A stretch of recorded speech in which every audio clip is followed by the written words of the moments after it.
ప్రభునందు ప్రియమైన దేవుని సంగమా, ప్రియ దేవుని బిడ్డలారా, యూట్యూబ్ పరీక్షలలో మేము పాల్గొనడానికి మేల్కొండి. మీ పిల్లలకు కూడా మేల్కొల్పండి. మీ ఇంటి వారితో యూట్యూబ్ పరీక్షల్లో పాల్గొనండి. పిల్లరా, మరి గత కొన్ని దినాల నుండి దైవభక్తి గొప్ప లాభ సాధనం. దైవభక్తి గొప్ప లాభ సాధనం. దైవభక్తి గొప్ప లాభ సాధనం కావాలి అంటే ముసలమ్మ ముచ్చట్లను విడిచిపెట్టాలి. ముసలమ్మ ముచ్చట్లు విడిచిపెట్టినప్పుడే దైవభక్తి నీలో బలంగా ఉండిద్ది. పిల్లరా, నీవు శక్తి కలిగిన వారుగా నువ్వు ఉంటావు అని దేవుని వాక్యము ద్వారా దేవుడు జ్ఞాపకం చేస్తున్నాడు. అందుకనే అపోస్తలుడైన పౌలు గారు మాట్లాడుతూ శ్రేష్టమైన మాట అంటాడు, విశ్వాసికి అవిశ్వాసికి పొత్తు ఎక్కడా? పొత్తు ఉండకూడదు. ఎందుకంటే విశ్వాసి దైవభక్తి కలిగి ఉంటుంది, అవిశ్వాసి ముసలమ్మ ముచ్చట్లు కలిగి ఉంటుంది. కాబట్టి వారితో పొత్తు సాంగత్యం ఉండకూడదు. ఒక సపరేట్ ఆత్మ సంబంధమైన జీవితాన్ని కలిగి జీవించాలి అని విశ్వాసితో అపోస్తలుడైన పౌలు గారు మాట్లాడుతూ ఉంటాడు. కాబట్టి పిల్లరా, దైవభక్తి మనలను బలవంతులుగా చేస్తుంది. దైవభక్తి అనేకులకు మేలు కలుగునట్లుగా ప్రేరేపణకు దేవుడు నడిపిస్తూ ఉంటాడు. దైవ గ్రంథంలో 2వ రాజుల గ్రంథం 5వ అధ్యాయంలో మనం గమనం చేస్తే, ఆరాము రాజు పిల్లరా ఇజ్రాయేలు దేశం మీదకి యుద్ధానికి వెళతారు. ఆ యుద్ధానికి నాయకుడుగా నయమాను, సైనాధిపతి నయమాను బాధ్యత వహిస్తాడు. బాధ్యత వహించి యుద్ధానికి వెళ్ళినప్పుడు ఆ యుద్ధంలో ఏం చేశారయ్యా బాబు అంటే, ఒక చిన్నదానిని తీసుకొని వచ్చేసారు. ఒక చిన్నది దొరికింది, ఆ చిన్నదాన్ని తీసుకొచ్చారు. ఆ చిన్నదాన్ని తీసుకొచ్చిన దాన్ని ఏం చేశారు అంటే నయమాను ఇంటికి తీసుకొచ్చారు. బాబు తీసుకొచ్చిన తర్వాత ఆ చిన్నది నయమాను భార్యకు పరిచారకురాలుగా ఉంది, పనిచేస్తా ఉంది. అమ్మా బాబు, దైవభక్తి ఆ చిన్నదానిలో ఎంత బలంగా ఉంది. ఇజ్రాయేలు చిన్నది కాబట్టి, ఇజ్రాయేల్ దేశం చిన్నది కాబట్టి దేవుని భయం, దేవుని భక్తి, దేవుని అందలి విశ్వాసము, ఇజ్రాయేల్ దేశంలో ఉన్నటువంటి ప్రవక్తలతో ఉన్నటువంటి పిల్లల ఆత్మ సంబంధమైనటువంటి ఆలోచన ఆ చిన్నదానిలో చాలా బలంగా ఉంది. పిల్లల ఇది మనం గమనం చేసినట్లయితే 5వ అధ్యాయంలో 2-3 వచనాలలో పిల్లరా, ఆ నయమానికట కుష్ఠరోగం అంట. కుష్ఠరోగం. ఈ చిన్నదాన్ని చెరబట్టుకొచ్చారు, తీసుకొచ్చేసారు. కోపం పెరగాలి. చిన్న అమ్మో, నా దేశం నుండి నన్ను అపహరిస్తారా? నా దేశం నుండి నన్ను బలవంతంగా తీసుకొస్తారా? ఇతను చచ్చిపోవాలి, ఇతను అపాయానికి గురైపోవాలి, ఇతను నాశనమైపోవాలి అని ఆ చిన్నది కోరుకోవాలి, లేక దేవుని దగ్గర ప్రార్థన చేయాలి. కానీ పిల్లల, దేవుని పిల్లల యొక్క మనసు అది కాదు, దైవభక్తి మనసు అది కాదు. మరి ఏమైందో తెలుసా? అమ్మగారండి, నేను నీకు పరిచయం చేస్తున్నా, మంచిదే, కానీ అయ్యగారు ఏంటి బలహీనుడిగా ఉన్నాడు, అయ్యగారు ఏంటి జబ్బుతో ఉన్నాడు, అయ్యగారు ఏంటి రోగంతో ఉన్నాడు. అమ్మా దయచేసి అయ్యగారు అట్లా ఉండడం నాకు ఇష్టం కాలేదు, నాకేమి నచ్చలేదు. ఇదిగో మా ఇజ్రాయెల్ దేశంలో జీవము కలిగిన దేవుణ్ణి ఆరాధించేటువంటి ప్రవక్త ఉన్నాడమ్మా. అక్కడికి వెళ్తే నా యజమాని రాజు యొక్క భర్త శుద్ధుడైపోతాడు, బాగుపడతాడమ్మా. దయచేసి నా మాట విను అని ఆ చిన్నది యజమానురాలతో చెబుతుందండి. 1 రోజు కాదండి, 2 రోజులు కాదండి, ఆమె ఎన్నన్ని రోజులు చెబుతూనే ఉంది. ఒక చిన్నది పరిచర్య చేసేటువంటి చిన్నదండి, ఇంట్లో పనిచేసే పిల్లండి. ఆ పిల్లను జీతానికో లేకపోతే ఇంకో దానికో పెట్టుకోలేదండి. ఆరాను దేశం నుండి ఇజ్రాయెల్ దేశానికి యుద్ధానికి వెళ్ళినప్పుడు ఆ చిన్నది వారి కంట పడింది, అపహరించుకొచ్చారు, తీసుకొచ్చారు. మీ దేశంలో ఉన్నటువంటి ప్రజలు లేకపోతే యుద్ధం చేసేటి వారందరూ కూడా అసమర్థులు, ఇదిగో మీ దేశం చిన్నది, మేము తీసుకుని వచ్చి మా శతాధిపతి ఇంట్లో పనిచేస్తుంది అని గరాణగా చెప్పుకోవడానికి వారు ప్రయత్నించారు, పనిచేశారు పిల్లరా. కానీ ఇక చిన్నది ఎంత బాధ్యత అండి, ఎంత భారం కలిగిందండి, ఎంత దైవభక్తి అండి, ఎంత దైవభక్తి కలిగి ఆ చిన్నది తన యజమానురాలతో చెప్తా ఉంది, ఆ యజమానురాలతో హెచ్చరిక చేస్తా ఉంది. ప్రభునందు ప్రియులరా, చిన్నవారైనా పెద్దవారైనా దైవభక్తిలో ఉంటే దేవుని కార్యాలు మనం చూస్తాం, దేవుని క్రియలు మనం చూస్తాం. మన ఇంట్లో కూడా తల్లిదండ్రులు తప్పు చేస్తా ఉంటే బైబిల్ చదువుకునే పిల్లలు, ప్రార్థన చేసే పిల్లలు చిన్నవారైనా, నానా నువ్వు చేసే పని మంచిది కాదు, అమ్మా నువ్వు చేసే పని మంచిది కాదు అని హెచ్చరిక చేస్తారండి, చెబుతారు. మా నాన్న చెప్తే ఎవరు అనుకుంటాడేమో, మా అమ్మకి చెప్తే ఎవరు అనుకునిద్దామో, లేకపోతే అన్నకి చెప్తే ఎవరు అనుకుంటాడేమో, అక్కకి చెప్తే ఎవరు అనుకుంటాదేమో అని ఆలోచన ఉండదు. కానీ ఏంటంటే దైవభక్తి హెచ్చరిక చేస్తూ ఉండింది. తప్పును తప్పుగా చెబుతుంది, బలహీనతను బలహీనతగా చెబుతుంది, రోగమును రోగమని చెబుతుంది. దైవభక్తి చాలా గొప్పది పిల్లరా. దేవుని నామానికి మహిమ కలుగును గాక. పిల్లరా, మనం దైవ గ్రంథంలో అపోస్తుల కార్యం 16వ అధ్యాయంలో మనం చూస్తే 16వ వచనంలో ఒక చిన్నది దయ్యం పట్టి సోది చెబుతూ తన యజమానులకు బహులాభాన్ని కలిగిస్తూ ఉంది, బహులాభాన్ని కలిగిస్తూ ఉంది. ఆ చిన్నది పిల్లరా, పరిశుద్ధాత్మతో నింపబడినటువంటి పౌలు గారు ఆ మార్గముని వెళుతుండగా ఆమెలో ఉన్న దేవత చెబుతా ఉంది. ఏం చెబుతుంది తెలుసా? ఇదిగో పరిశుద్ధుడు ఇటు వస్తున్నాడు, పరిశుద్ధుడు ఈ మార్గమును వస్తున్నాడు, నేను ఈ స్థలంలో ఉండటానికి వీలు లేదు, వీలు లేదు అని కేకలు వేస్తుందండి. ఆ చిన్నది దైవభక్తిని గుర్తించింది. దైవము ఆమెలో ఉంది కాబట్టి దైవభక్తిని గుర్తించి కేకలేస్తుంది ఆ చిన్నది. కానీ ఈ చిన్నది దైవం పట్టలేదండి, పరిశుద్ధాత్మతో నింపబడినదై చెబుతా ఉంది.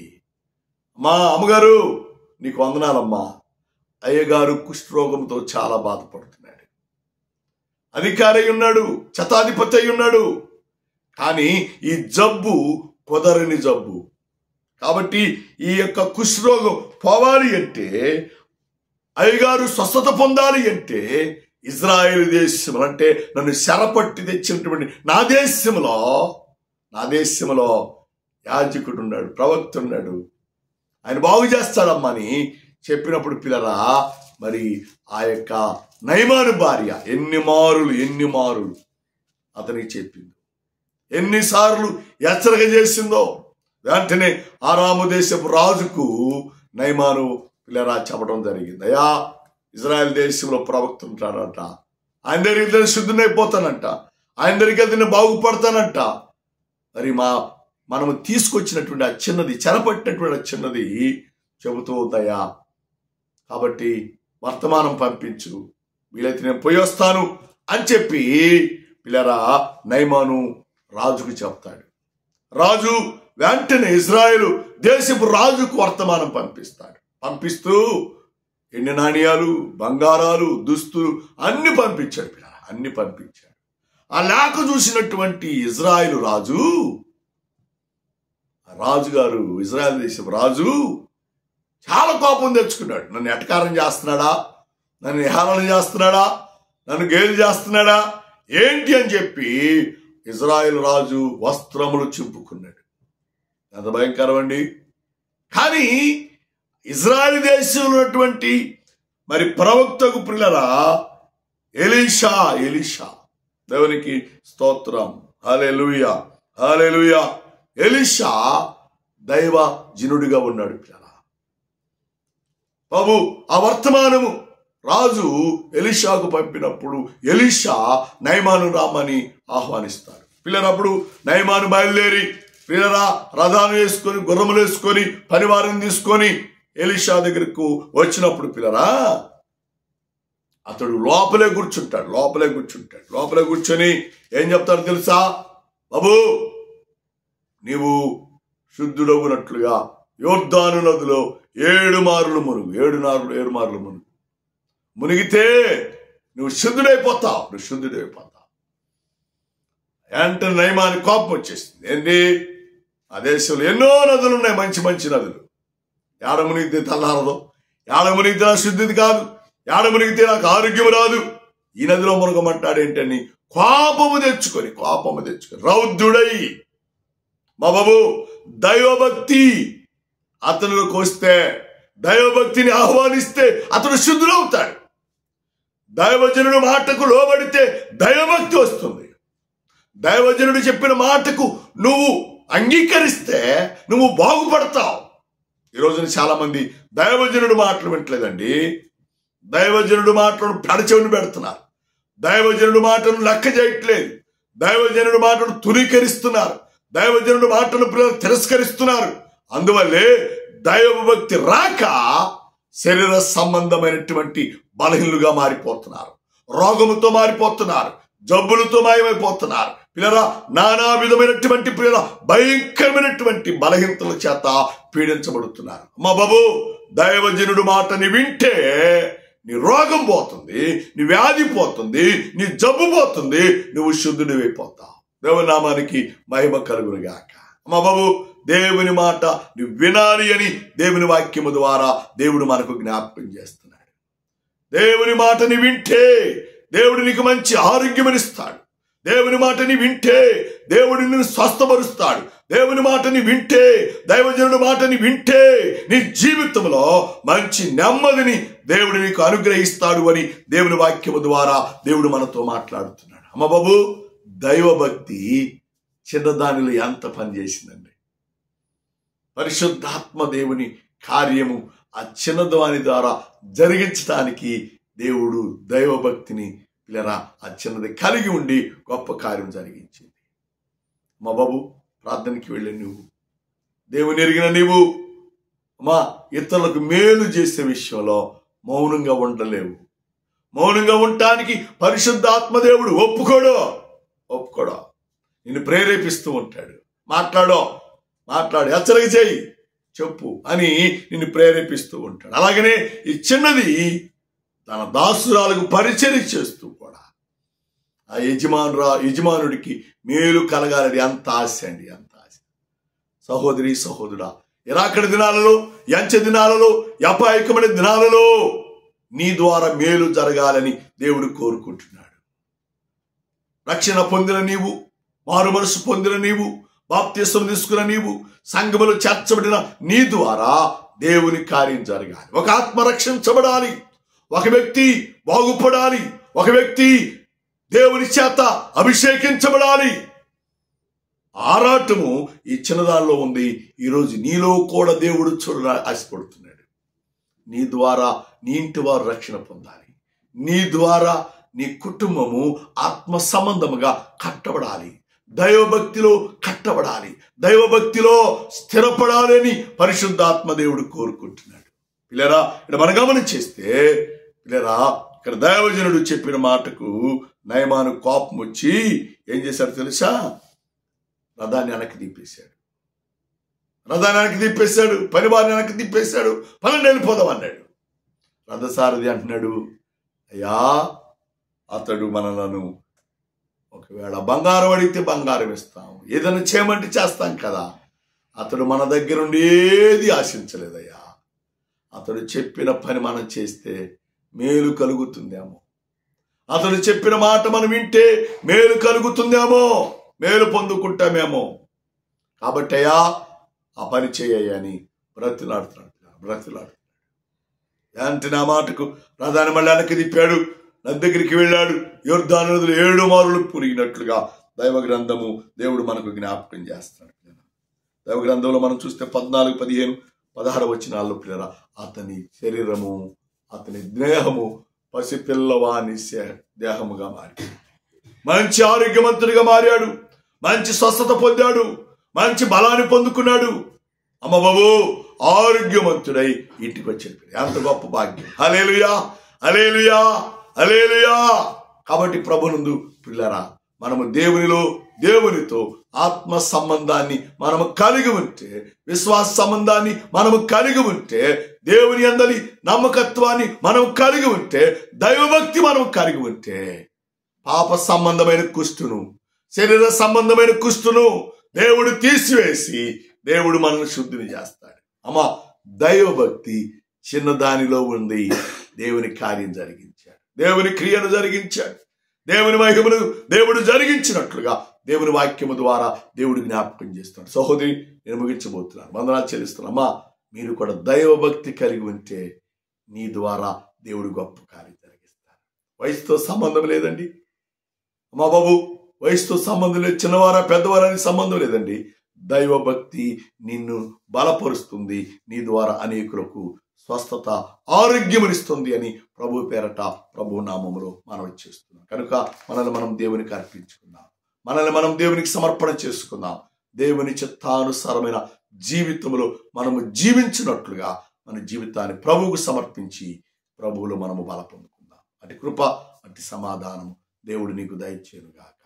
ఆమేన్, ఆమేన్, ఆమేన్. ప్రార్థించేద్దాం. కృపామయుడా, ప్రేమికులు మా తండ్రి, ఇంతవరకు మీరు మాతో ఉన్నారు, అందుకే నీకు వందనాలు, స్తోత్రాలు. ఎత్తమైన వాక్యాన్ని నీరు కట్టండి, ఫలింపు దయచేయండి. వాక్యానుసారంగా నడిచినట్లుగా, వాక్యానుసారంగా జీవించినట్లుగా మమ్మల్ని మీరు బలపరచమని, మీ కృప చేత మీరు ఆదరించి మీరు కనికరించమని. అయ్యా, మరి ముఖ్యంగా ప్రభా, దైవభక్తి చిన్నదానిని ఎంతగా ప్రేరేపించింది నాయన. దైవభక్తి ద్వారా అయ్యా మరి నాయన తన యజమానురాలు భర్త అయినటువంటి నయమానుకు స్వస్థత కలిగినట్లుగా మీరు కార్యం జరిగించారు. అందుకే నీకు వందనాలు, స్తోత్రాలు. బలపరచండి, నిన్న వారందరిని దీవించమని యేసులో అడుగుచున్నాము తండ్రి. ఆమేన్, ఆమేన్, ఆమేన్. పిల్లరా, దయచేసి పరిచర్య కొరకు, యూట్యూబ్ పరిచర్య కొరకు మీరు అందరూ ప్రార్థన చేయండి. దేవుని మహాకృపను బట్టి మరి 4 రోజుల్లోపే సుమారు 6,000 మంది మరి యూట్యూబ్ను మరి ద్వారా మరి దేవుని పరిచర్యలో పాల్గొంటున్నారు, వాక్యాన్ని వింటున్నారు. మరి ఈ పరిచర్య ఇంకా ముందు కొనసాగినట్లుగా మీరు అందరూ ప్రార్థన చేయండి. దయచేసి అలాగే మాకు సంఘాలు ఉన్నాయి, సంఘాల కొరకు పరిచర్య కొరకు మీరు అందరూ ప్రార్థన చేయండి. మరి 3 స్థలాల్లో ఆదివారం ఆరాధన జరుగుతూ ఉంది. మరి ఏ ప్రాంతంలో దగ్గరలో ఉంటే, అందుబాటులో ఉంటే ఆ ప్రాంతాన్ని, ఒకటి మరి ఐక్యనగర్ హౌసింగ్ కాలనీలో మరి ఆదివారం ఉదయం 7 గంటలకు ఆరాధన జరుగుతుంది. మరి ఆ ప్రాంతంలో ఉన్నవారు, ఆ పరిసర ప్రాంతాల్లో ఉన్నవారు, మరి ప్రేరేపించబడి వారు మరి రండి. మీకు తెలిసినప్పుడు అనేకులకు ప్రేరేపించి తీసుకురండి. దేవుని యొక్క వాక్యాన్ని విని ఆత్మీయమేలు పొందండి. 2వ ఆరాధన మరి Ramapuram road, beach road, Abdul Kalam కాలనీలో అక్కడ చర్చి నిర్మాణం జరిగింది. అక్కడ చర్చి ఉంది. ప్రతి ఆదివారం మరి ఉదయం 9:30కు అక్కడ ఆరాధన జరుగుతుంది. ఆ ప్రాంత ప్రజలందరూ కూడా అక్కడికి రండి. దేవుని మందిరంలో వచ్చి దేవుని జీవం కలిగిన దేవుని మాటలు విని ఆశీర్వదించబడండి. 3వ ఆరాధన మరి ప్యారల్ హై స్కూల్ దగ్గర మా చర్చి ఉంది. దయచేసి ఇక్కడికి రండి. మరి దేవుని వాక్యాలు వినండి, ఆత్మీయ మీరు పొందండి. ప్రతి ఆదివారం ఇక్కడ ప్యారల్ హై స్కూల్ దగ్గర ఉదయం 11:30కు ఆరాధన ప్రారంభించబడుతుంది. ఈ పరిచయలో పాల్గొని మరి దేవుని ఆత్మీయ మేలులు, స్వస్థత మీరు పొందుకొని దైవభక్తిలో నెమ్మది కలిగి బ్రతకాలని, నెమ్మది కలిగి జీవించాలని ప్రభు పేరట ప్రభు నామంలో మనవి చేస్తున్నాను. అందరికీ వందనాలు. తండ్రి దయ, కుమారుని ప్రేమ, పరిశుద్ధాత్మ సహవాస సంబంధం ప్రార్థించిన ప్రతి అంశమునకును ఎటువంటి వాక్యానికి నీరు కట్టి ఫలింపు దయచేసి ఆశీర్వదించి దీవించునుగాక. ఆమేన్.